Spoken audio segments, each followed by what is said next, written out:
Bonjour, nous sommes le 1er janvier 2015 et j'aurais parlé d'un sujet qui est très débattu, c'est la question du leader, à propos notamment de François Hollande, à propos de toutes sortes de dirigeants politiques. Qu'est-ce qu'on attend d'un leader et est-ce qu'il y a une cyclologie des leaders?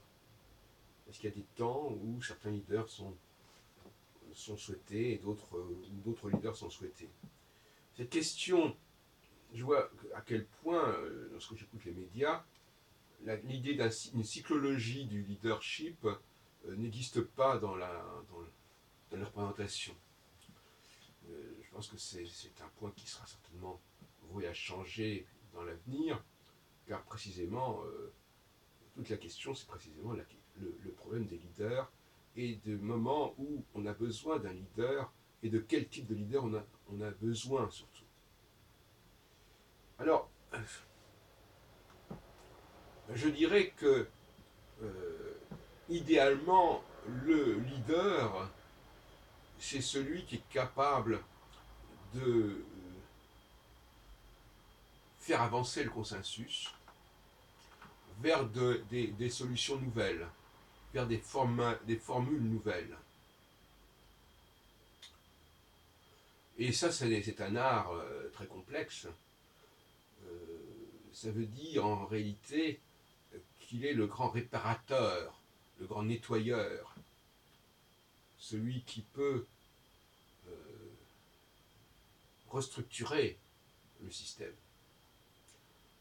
Pas seulement dans le domaine politique, mais dans le domaine artistique, dans le domaine scientifique, dans le domaine artistique, dans tous les domaines qu'on voudra.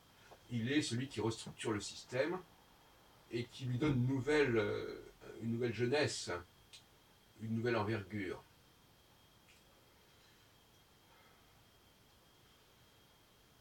Alors, l'autre solution, c'est le leader B, si on peut dire. C'est celui qui tout simplement maintient le système en l'état. Le fait perdurer. Il n'est pas question pour lui d'aboutir à un nouveau consensus, mais de consolider l'ancien consensus. Ça ne correspond pas exactement au même profil. J'ai l'habitude de dire que ceux qui ont le plus peur de salir, ce sont ceux qui ne savent pas nettoyer. Ceux qui ont le plus peur de casser, ce sont ceux qui ne savent pas réparer. Ceux qui ont le plus peur d'attraper des maladies, c'est ceux qui ne savent pas soigner. Donc finalement, quand on ne sait pas réparer, restaurer, on vit dans la peur et donc on ne touche à rien. Quand on ne sait pas corriger, corriger des erreurs, réparer, eh bien on ne touche à rien. On reste les choses en état. En revanche, dès qu'on a une certaine faculté de réparation, de restauration, on a une beaucoup plus grande liberté d'expression et d'action. Donc, le leader, c'est celui qui est capable, et il faut lui faire confiance, qui est capable de bousculer les choses, de prendre des risques, mais qui est aussi capable de trouver des solutions viables au vu des résultats obtenus. Et qui pourra en tout cas restaurer la cohérence, l'ordre des choses. Alors, vous savez qu'en astrologie, je refuse la localisation. C'est-à-dire que pour moi, l'astrologie n'a pas à parler de la France ou de la Russie ou des États-Unis en particulier. Alors la question n'est pas de savoir si en France nous avons un bon leader, la question est de savoir si on en a un au niveau mondial. Au niveau, voilà, donc c'est pas le leader, on peut en avoir un en Allemagne, on peut en avoir ailleurs. Et d'ailleurs, il suffit d'avoir un bon leader pour entraîner les autres leaders, même si les autres leaders sont de moins bonne qualité. Donc c'est à l'échelle de la planète tout entière qu'il faut réfléchir. Il faut aussi voir s'il y a des leaders dans l'opposition. Et d'autre part, il y a des périodes où on a besoin de ce type de leader et des périodes où on en a moins besoin. Et un leader qui ferait l'affaire dans un cas de figure A ne ferait plus l'affaire dans un cas de figure B. Une autre question que je me suis posée, c'est est-ce que le leader A, c'est le même que le leader B, si ce n'est que ce n'est pas la même période? Est-ce qu'un leader A devient leader B quand il n'a plus le soutien du cycle, quand il n'est plus en phase que j'appelle conjonctionnelle, mais en phase disjonctionnelle? Est-ce qu'à ce moment-là, il perd ses potentialités? Ou bien est-ce que ça donne sa chance à des gens plus médiocres? En fin de compte, c'est un faux problème, car il est évident que lorsque le leader A n'a plus les capacités requises, il se retrouve au même niveau que les leaders B. Et il est certain qu'il y a plus de leader B que de leader A. Car le leader B, on l'a dit tout à l'heure, c'est celui qui va tout simplement maintenir l'ancien statu quo, l'ancien consensus. Et ça, c'est relativement facile. Alors que le leader A, c'est celui qui va être capable de constituer un nouveau consensus. Un consensus qui va se projeter sur l'avenir, et non pas un consensus qui est le maintien du passé dans sa forme telle quelle.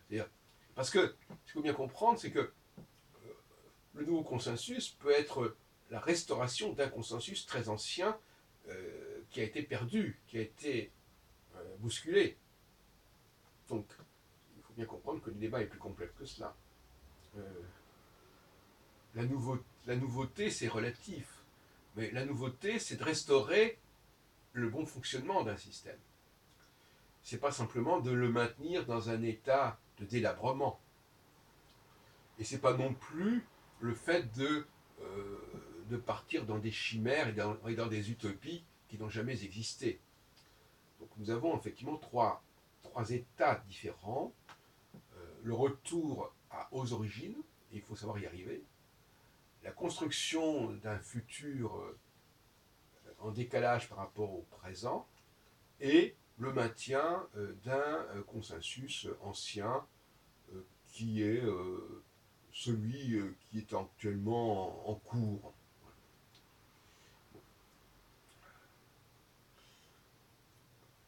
Il me semble qu'actuellement, il y a des leaders qui sont de type A et qui ont la possibilité de s'imposer. Ça ne se situe pas forcément au niveau de la France, ça peut se situer au niveau de l'Europe, et ça peut se situer même au niveau de l'Europe, ça peut être aussi bien en Allemagne qu'en Russie. Ça pourrait même se situer en Israël éventuellement, s'il y avait des leaders capables de faire évoluer la situation au lieu de maintenir le statu quo. Voilà. Donc il y a forcément en phase conjonctionnelle une crise du leadership, c'est-à-dire qu'on n'est plus satisfait d'une certaine médiocrité du leadership, et par conséquent on se dirige vers des gens qui semblent avoir une plus grande capacité à faire avancer les choses et à ne pas reprendre constamment les mêmes problématiques et les mêmes recettes. Alors, je voudrais terminer cette intervention en disant que